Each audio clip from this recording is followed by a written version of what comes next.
Zeng Youyu. It is said that old man Zeng belongs to a wealthy family in Kunyang.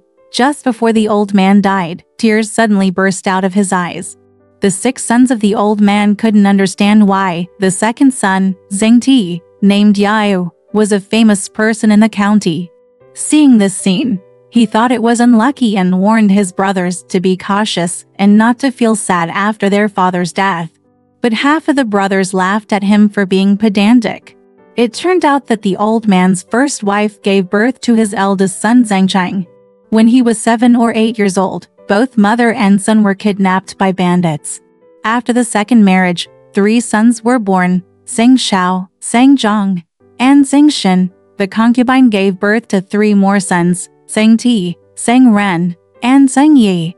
Zeng Shao despised Zeng Ti and the other 3 because they were commoners and refused to associate with them. He attracted Zeng Zhong and Zeng Shin to form a gang. Sometimes I would drink with guests, and when Zeng Ti and others passed by the hall, they would be arrogant and disrespectful. Zeng Ren and Zeng Yi were very angry. They discussed with Zeng Youyu and became enemies with them. Zeng Youyu refused to listen and tried to comfort them in every possible way. Zeng Ren and Zeng Yi were still young, and their elder brothers didn't agree, so they let it go. Zeng Shao had a daughter who married into a family named Zhou in this county and later died of illness. Zeng Shao called Zeng Youyu and went to the Zhou family to question him. Youyu didn't want to go, and Zeng Shao was very angry. He ordered Zeng Zhong and Zeng Shin to gather the scoundrels of their clan and capture Zhou's wife. They beat her severely, threw grain and threw bowls, and smashed all the pots and pans. The Zhou family sued the government, and the county magistrate was furious. He took Zeng Shao and others into custody and put them in prison. They wanted to report to the county government and had their merits revoked. Youyu was worried about his brothers and went to see the county magistrate to surrender himself. The county magistrate has always valued Youyu's character, and for his sake, the brothers did not suffer much.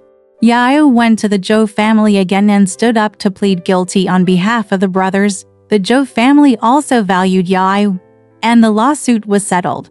But after Zeng Shao returned home, he was not grateful to Youyu. Not long after, Youyu's mother, Mrs. Zhang, passed away. Zeng Shao and the other 3 brothers also did not wear mourning clothes and continued to feast and drink as usual.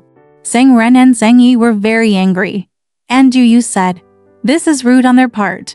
What harm will it do to us?" When they were buried, Zeng Shao and others guarded the door of their father's tomb to prevent Mrs. Zhang from being buried together. Youyu had no choice but to temporarily bury his mother in the tomb passage. Not long after, Zeng Shao's wife died. Youyu called Zeng Ren and Zeng Yi to go to the funeral. They said, "He doesn't talk about the funerals of the older generation, so why should he talk about the funerals of the younger generation?" Youyu tried again and again, but they didn't listen. Youyu had no choice but to go alone. When it was time to choose the burial, he cried very sadly. At this time, Zeng Ren and Zeng Yi were heard beating drums and playing music through the wall. Zeng Shao was furious and gathered his brothers to beat them. Youyu picked up a stick and ran ahead. Zeng Ren felt something bad first and ran away immediately. Zeng Yi Gong was about to jump over the wall when Youyu knocked him down with a stick from behind. Zeng Shao and others came forward and beat him to death with fists and sticks. When Youyu saw this, he hurriedly protected his younger brother with his body. Zeng Shao was furious and scolded Youyu. Youyu said, "I beat Zeng Yi because he was too rude, but his crime will not lead to death.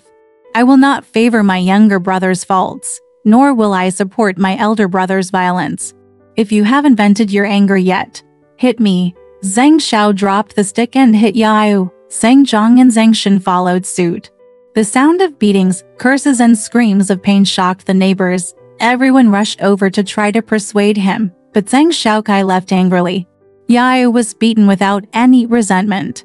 He went to his brother Zeng Shao's house with crutches to plead guilty. Zeng Shao drove him out and refused to let him mourn. Zeng Yi was also beaten with bruises all over his body and couldn't get enough water. Zeng Ren was filled with grief and anger, and wrote a complaint against Zeng Shao and others for not attending the funeral for his concubine.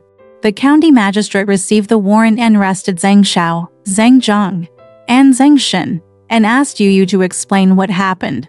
Because Youyu was injured in the face and could not go to the county office, he submitted a document to the county magistrate, begging for peace of mind.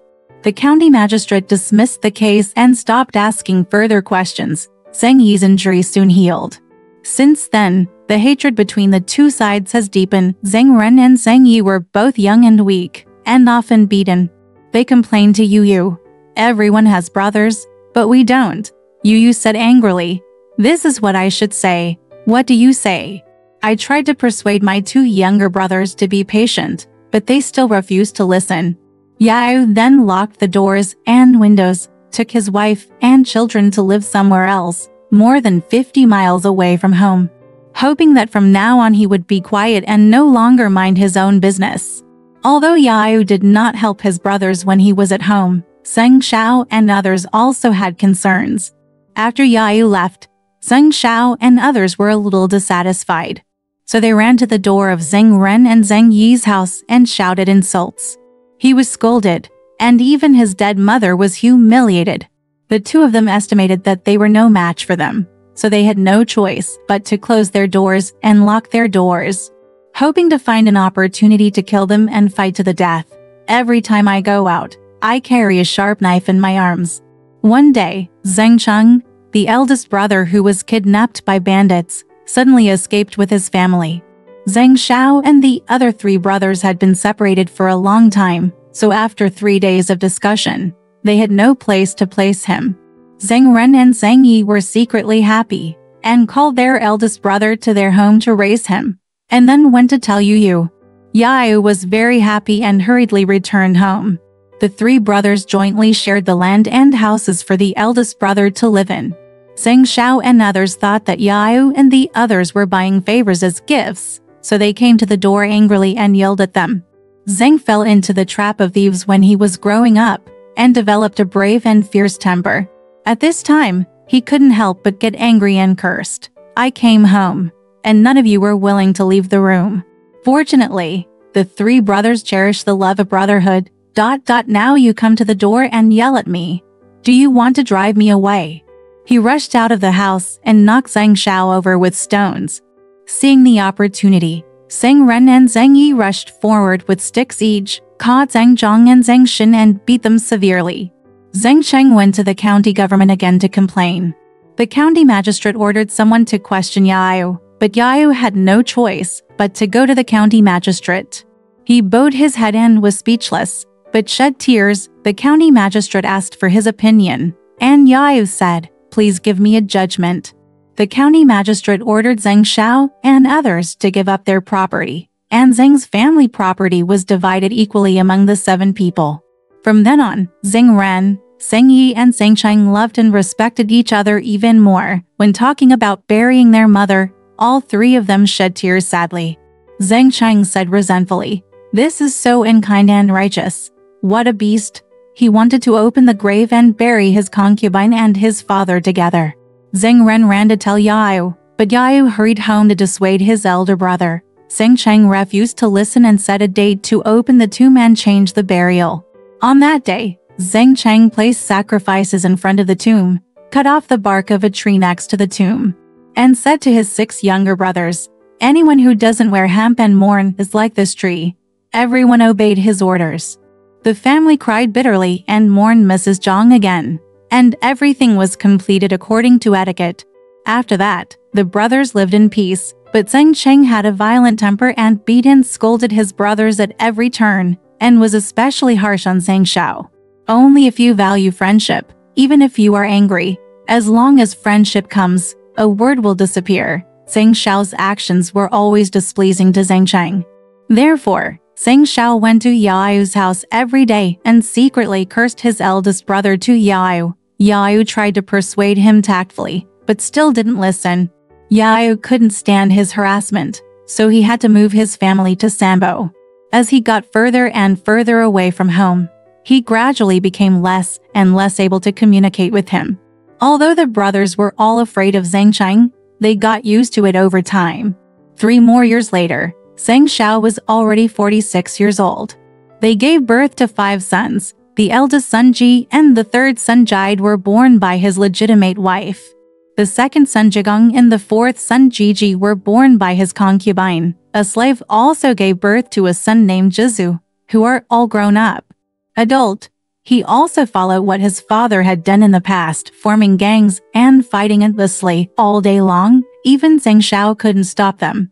Zeng Jizu had no biological brothers and was the youngest, so all his brothers beat and scolded him. The stepfather's father-in-law's home was not far from Sambo. Once, when he went to visit his father-in-law, he took a detour to visit his uncle Youyu. Entering the house, he saw 2 elder brothers and 1 younger brother from his uncle's family, reciting a string song. The harmonious and close appearance made his stepfather deeply moved, so he stayed at his uncle's house and did not say anything about going back for several days. My uncle urged me, so I begged my uncle to allow me to live here. Youyu said, "Your parents don't know you live here, so they asked you to go back quickly. Am I stingy with that bowl of rice?" The stepfather had no choice but to return. A few months later, my stepfather took his wife to celebrate his mother-in-law's birthday and told his father, "I won't come back this time." When my father asked why, my stepfather revealed his intention to stay at his uncle's house. My father was worried that he might not be able to stay there long due to the quarrel with his family. The stepfather said, "My father is too worried. My second uncle is a sage," so he took his wife to Sambo. Youyu cleaned the house for him, let him live in it, treated him like a son, and let him study with his eldest son Jishin. The stepfather was the smartest. He stayed with his uncle for more than a year and then passed the Yunnan County School. After that, he studied hard with Jishin behind closed doors and was very diligent. Youyu liked him very much. Since the stepfather went to Sambo, the brothers in the family have become even more discordant. One day, for some trivial matter, Ji insulted his concubine again. Jigong was furious and stabbed Ji Yi to death. The government arrested Jigong and tortured him severely. He died in prison within a few days. Ji's wife Feng continued to scold and cry all day long. When Jigong's wife Liu heard this, she was very angry and cursed. "Your man is dead, and my man is still alive." He entered Ji's house with a knife and killed Feng. He killed him again and threw himself into a well. Feng's father, Feng Dali, was furious at his daughter's tragic death. He led his children, with weapons hidden in their clothes, to capture Zeng Shao's wife, strip her of her clothes, and beat her on the road. Zeng Cheng was furious and said, "My family is dead. How dare the Feng family do it again?" He roared and rushed out of the house. The Zeng family's children then beat the Feng family to pieces. Zeng Cheng first grabbed Feng Dali and cut off 2 of his ears. When Feng Dali's son saw this, he gave first aid, but Gigi swept him across with an iron rod and broke his legs. Feng's family members were all beaten and dispersed.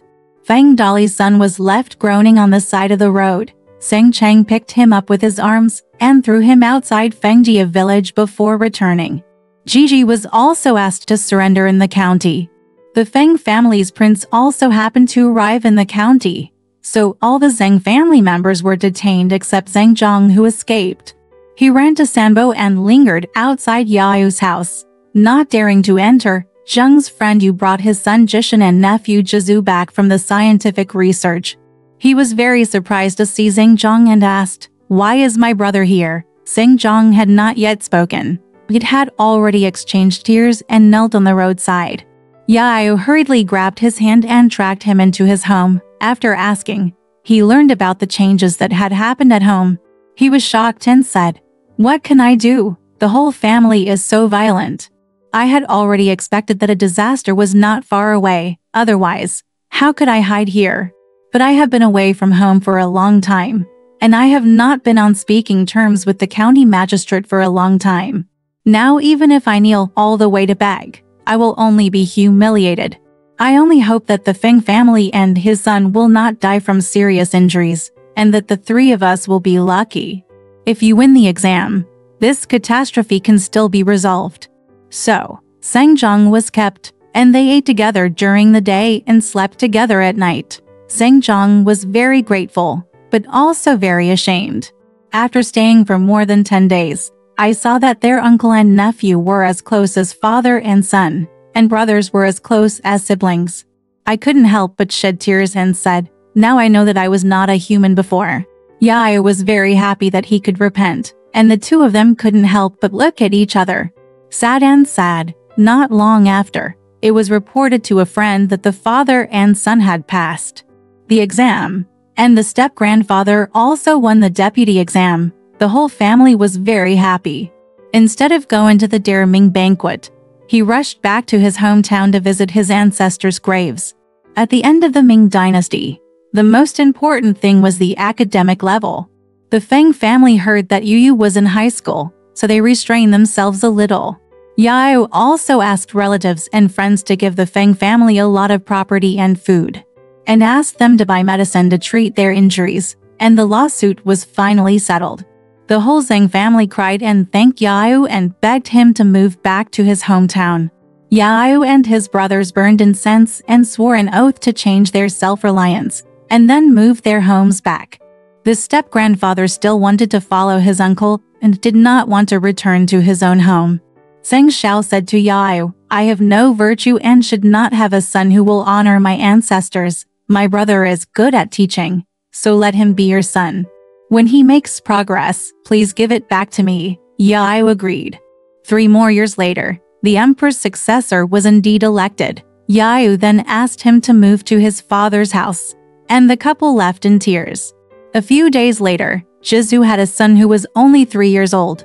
He fled to Youyu's house and hid in Jishen's house, refusing to go back. After being captured, Zeng Xiao fled back. So Zeng Xiao had to ask his ancestor to live separately and live in another house with Youyu as his neighbor.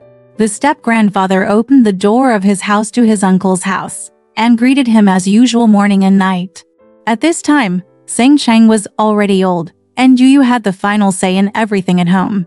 From then on, the whole family was harmonious. The brothers were friendly, they respected their parents, and the family tradition got better day by day. Yishi said, "There are only animals in the world who only know that they have mothers but not fathers." Unexpectedly, some poetry and calligraphy families often follow that path. The conduct of a family has an infiltrating influence on their descendants, which goes deep into the bone marrow. As the old saying goes, if a father is a thief, his son will rob. This is caused by corruption. Zeng Xiao was unkind, but his retribution was miserable enough. He finally knew that his virtue was not good enough and entrusted his son to his younger brother. Then he should also have a son who was worried about avoiding trouble. It would be too pretentious to insist on karma. Alright, this story has come to an end. If you liked it, please give it a thumbs up. Thank you.